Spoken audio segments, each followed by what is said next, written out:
All right, everyone. Good afternoon, good morning, good evening, wherever you're wherever you're joining us from. It's a pleasure to have you on this session with us. My name is Andy Akel. I am a director consultant with the BNI Alberta North team, and I'm super excited and honored to be introducing our speaker for this session. Denis is the executive director for BNI Eastern Ontario, Western Quebec, and brings a great deal of experience to the table. He's been a speaker at previous BNI conferences, including Los Angeles and Australia. He's also had the opportunity to work with some big talent, Rod Stewart, Aerosmith, and legendary Celine Dion as well. Today, we have the opportunity to learn from Denis on how inviting guests to our meetings can help generate the dollars for you and your BNI colleagues. The floor is yours, my friend. Thank you very much. So good afternoon, everyone.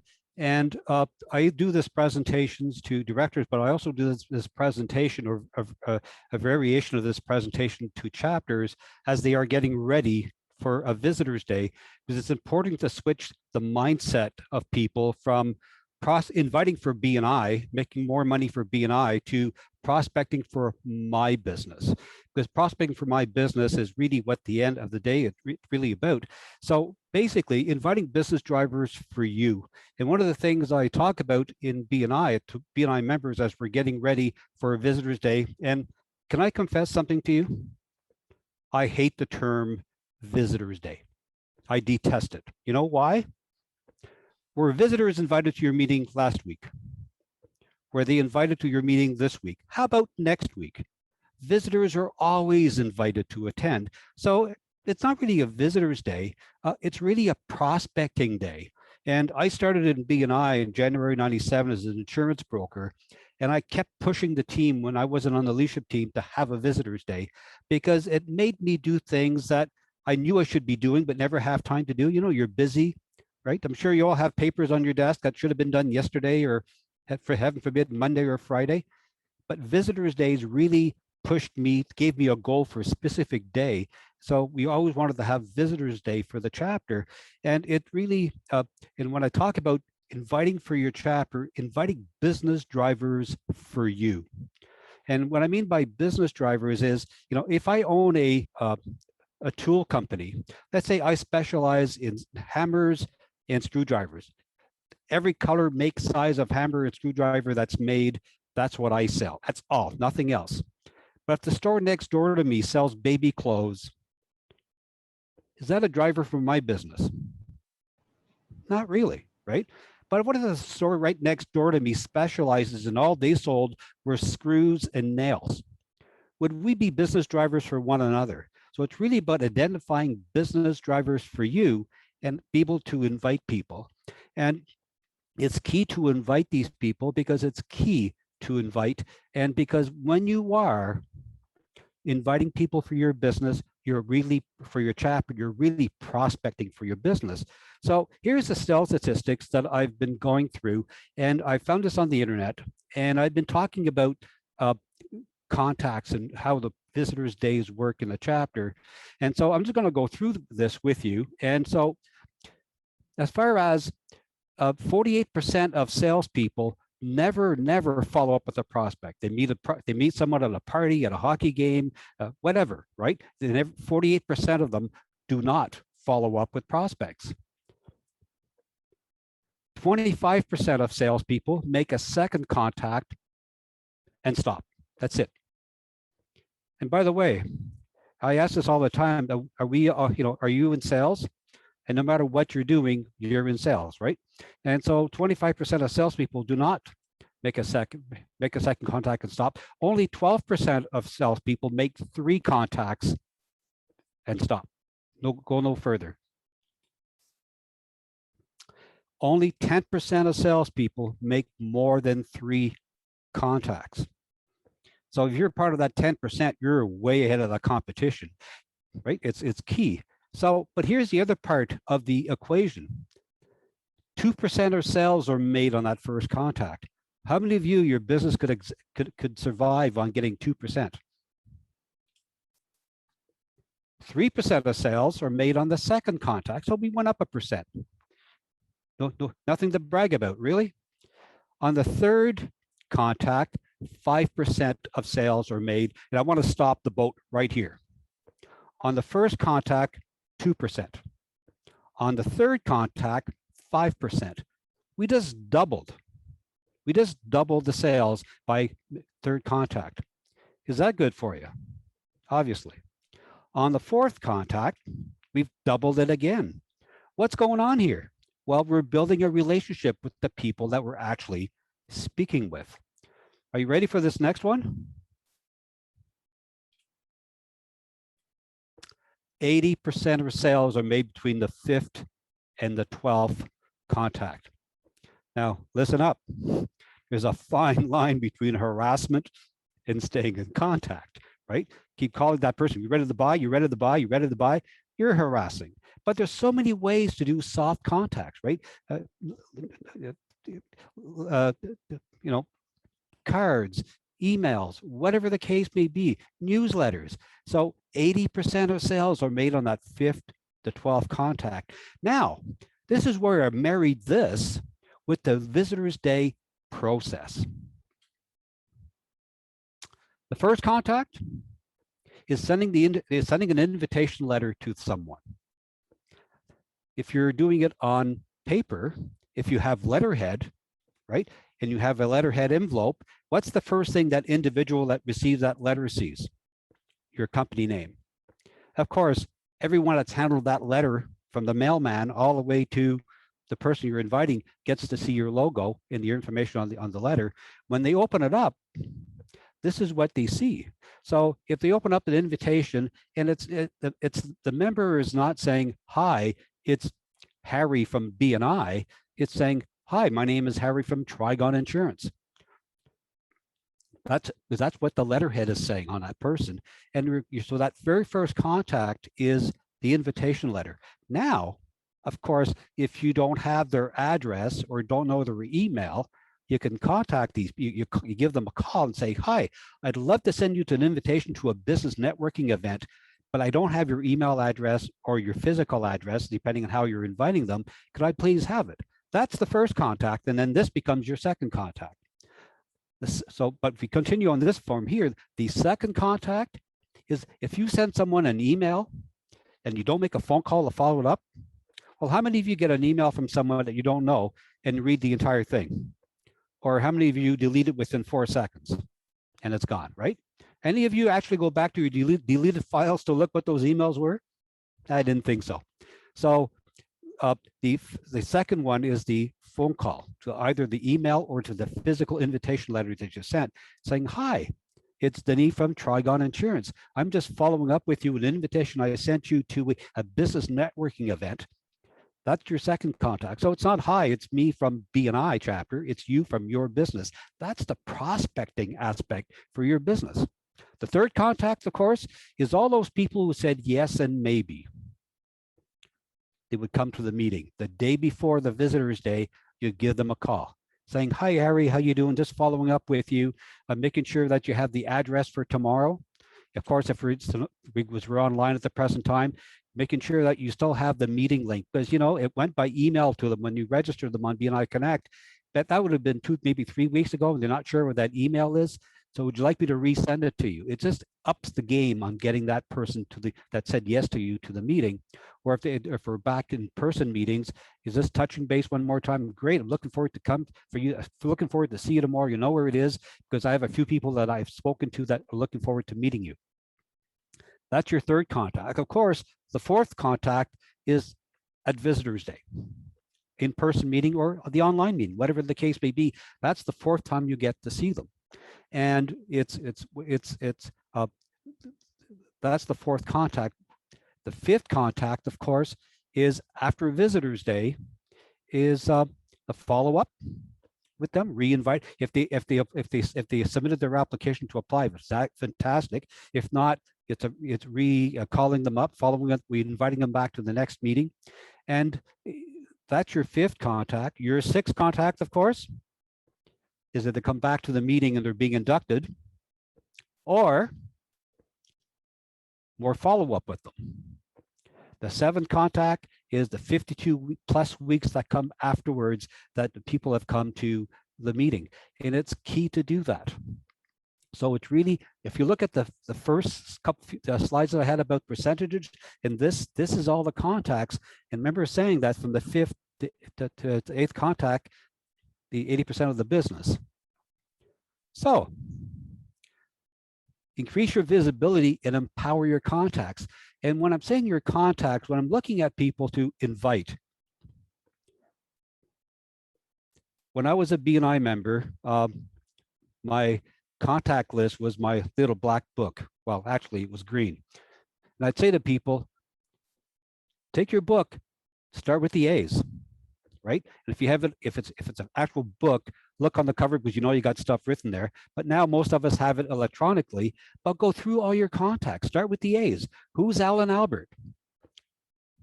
Is he a friend? Do I know his spouse? Do we have friends in common? Are they in business? Can I invite them to my meeting? And you go from A to Z, right? And you're going to realize in there that you'll see people's names that you forgot all about. Ever had your stove or your dishwasher or your washing machine fixed? Do you think of that person every time you turn on that appliance? Nah. But when you run across their name in your contact, oh, geez, I forgot about that guy, right? Go through your contacts. Go through your contacts that are in business. Go through your clients. How many of your clients are in business? What would happen if you invited your clients to a chapter meeting? Well, the first thing they'd see is how well you're connected. But if they join the chapter, if they become a member of your chapter, well, what percentage of your clients refer you business on a regular basis? Small, getting smaller all the time, unless someone actually says to them, hey, do you know a really good financial planner? Apart from that, they don't tend to. So by inviting them to the chapter and they join, you start seeing them every week. You start building a better relationship with them. It's harder for your competition to steal them. And 3, now they've changed their mindset about inviting. And one of the things I say to our chapters all the time is I ask a show of hands, and I could do that right here actually, is by show of hands, how many of you gave referrals before you even joined BNI? We all did. Do you give more referrals now since you've joined BNI than you used to give before? What happened? What changed? Mindset, relationships, trust. That's what happens when you bring your clients into your chapter with you. They start seeing that trust, right? They start now to convert over to that. So here's one of the fun slides that I liked. And this next slide that I'm going to show you is a survey that BNI Global did a few years ago, randomly with BNI members across the world. And they asked members, how many people did you know in the chapter when you first came? And this goes for your visitors as well. 41% of members did not know anyone, not even the person that invited them. And you go, okay, maybe Toronto, Vancouver, New York City, California. But we have a chapter in a small town of less than 3,000 people. And I met this individual at a trade show and we were talking and he told me, oh yeah, I'm located in Buckingham. So, oh, we have a chapter there. So he said, I want to go. So got him registered and he went. And a few weeks later, I was at that meeting and we were talking and he said to me, I'm 35 years old. He's 35 years old. I'm 35 years old. I grew up here. And before walking into that restaurant, I figured I was going to know everyone in that room. I didn't know anyone, right? So it works in small towns as much as in big towns. 40% of members said they only knew the person that invited them. So statistically, if that visitor that's there is not your guest, 81% of them are a new contact for you in your business. Is that a good thing? You decide. I think it is. 12% only knew 2 people, and 6% knew more than 3 people, or 3 or more.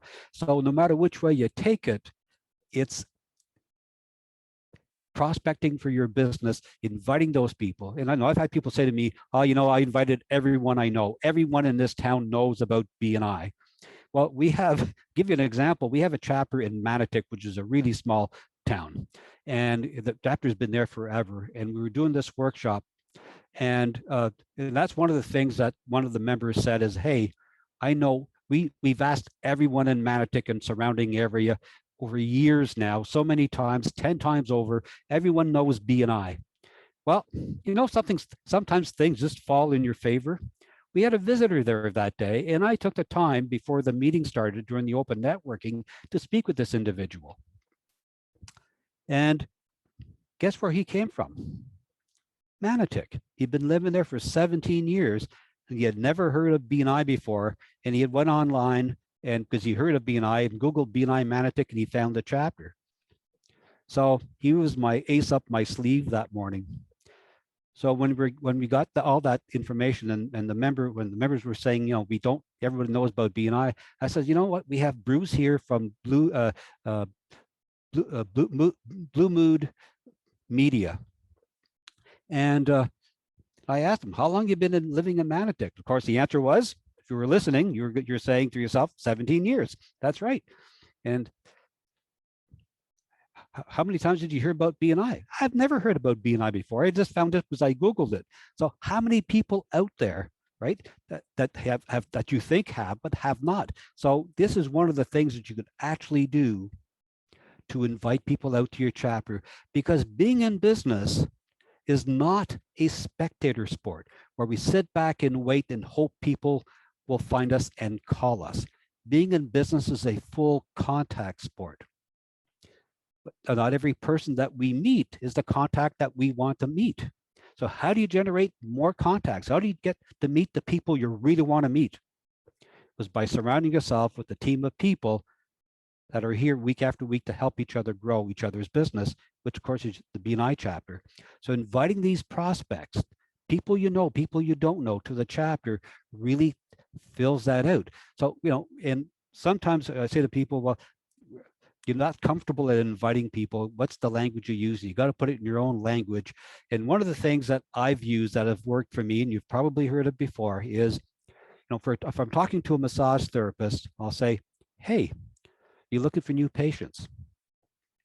If the answer is, of course, I'm always looking for new patients, great. My colleagues and I are looking for a massage therapist because we have business to send to a massage. We're looking for someone that we can send our clients to. So fantastic. I'd love to invite you to our next business meeting, which is on Friday, or if it's next Tuesday, whatever the case, the next meeting that you have, I'll register you and you'll get your confirmation and everything else. If they say to me, I'd love to do that, but you know, I just can't go this week. Is it okay if I go next week? And I think that most of us will say, yeah, no problem. 2 weeks is good from now. But it might not be, because if you have 20, 15 people, 12 people, 30 people, 50 people in your chapter, who are they talking to over the next 7 days? What if they talk to a massage therapist and they invite them to the meeting, to the next meeting that the massage therapist you spoke to said they can't come to, and then they join? And then afterwards, well, what happens? Now you got to call your massage therapist that you spoke to and say, oh, by the way, I'm sorry, but the spot was taken. So when someone tells me, I'd love to come, I just can't come to this meeting here, I've already got an appointment, I'll say, okay, great. That's unfortunate, but you know what? I will let you know after this week's meeting if the spot is still available. And very often someone will say, well, what do you mean? Well, it's because you don't allow one person per, and I don't know who my colleagues are talking to over the next few days. And if someone else invites a massage therapist and they decide to come to the next meeting when you're not there and apply to be part of the group, I stay away from the word membership, and apply to be part of the group, it'll be taken. And I've had a lot of people say to me, oh, hang on a second, let me see if I can switch my appointment. And if they can't, at least they've been forewarned, so they can't get mad at me for saying, yeah, no problem, see you in 2 weeks. They know that they're taking the risk, right? So that's one of the things that I say. And of course, if they say to me, no, thanks, I'm already too busy, I don't have enough time, I've got lots of clients, I say, I'm really happy to hear you say that. I'm very happy for you. But my colleagues and I are really looking for a massage therapist to give our business to. Can you refer me to another massage therapist? And you'll tend to get one of these three answers from that. When was that meeting? Or two, yes, call this person. Or 3, no, I don't know anyone. They do, but they don't want anybody else to get the business. So that's some of the language that I use to invite people. And I find that actually I'm not really inviting from my chapter, I am prospecting for my business. And that's the mindset that's really great to have.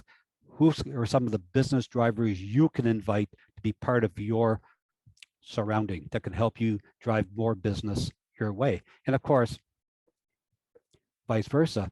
And I've had people say to me, this BNI thing, that when visit a chapter, this BNI thing, this is a no-brainer. I can get business from this.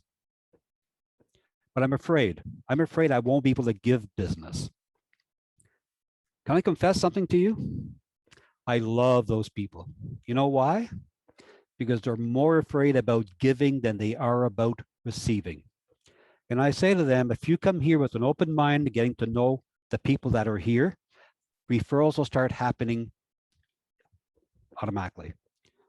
And I sometimes get, well, how can you say that? And this is what I compare it to. How many of you, just a show of hands, how many of you ever bought a brand new car? Either brand new off the lot or just brand new to you? And when you start driving around town, what do you start noticing? That same car? They were always there. It's not because you ran out and bought one, Julie, that everybody else did. I hate to break your bubble, right? But they were already there. And referrals are the same thing. They're all around us, but it's just another part of a conversation. But when I'm talking to someone and they're saying, I'm tired of this. I want to get away. I want to go down south this winter. Yeah, brother, I hear you. So do I. And it ends there. But if you have a relationship with a travel agent, I now have a garage to park that referral in. And the name of that garage, of course, is the travel agent in my chapter, right? I know someone who's talking about doing investments. Well, I have another garage to park that referral in. I think that name of that referral could be name of that garage be Andy, I believe, because I think Andy is is a financial planner, and that goes on and on. So it's those are the people that you want to look for, help them grow their business, prospect for your business. Remember, we're not inviting for BNI, we're prospecting for our business. That is my presentation. Not sure if there's any questions or not. Awesome. Great presentation, Denis. That was a fantastic way to look at mindset and shifting mindset in terms of bringing visitors out to prospect for business for sure. If you have any questions, feel free to put them in the chat or feel free to unmute and ask away. I have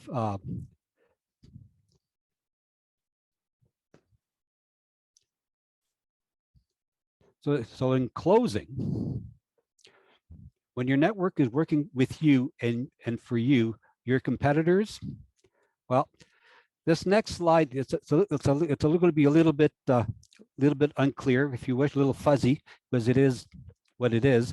But when you have a chapter, when you have a team of people around you looking for clients for you, referring you, right? But let's face it, when someone finds you on Google or whatever, the top thing on their mind, basically, when they're calling around is price. How much? Not how good are you? What you know is how much. But when you have a team of people looking out for you and your competition is out there circling around your clients, well, when you have a team around you, this is what can basically happen. You're going to see two players at first. One, at the front, your client, and two, right behind them, your competition. But don't fret. This is your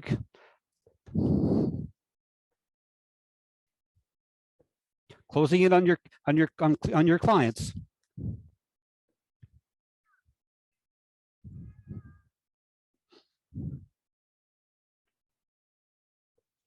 That is you, my friend. When your competition is hot on the heels of the clients you want, you have an advantage. So let that team be an eye for your business. Thank you.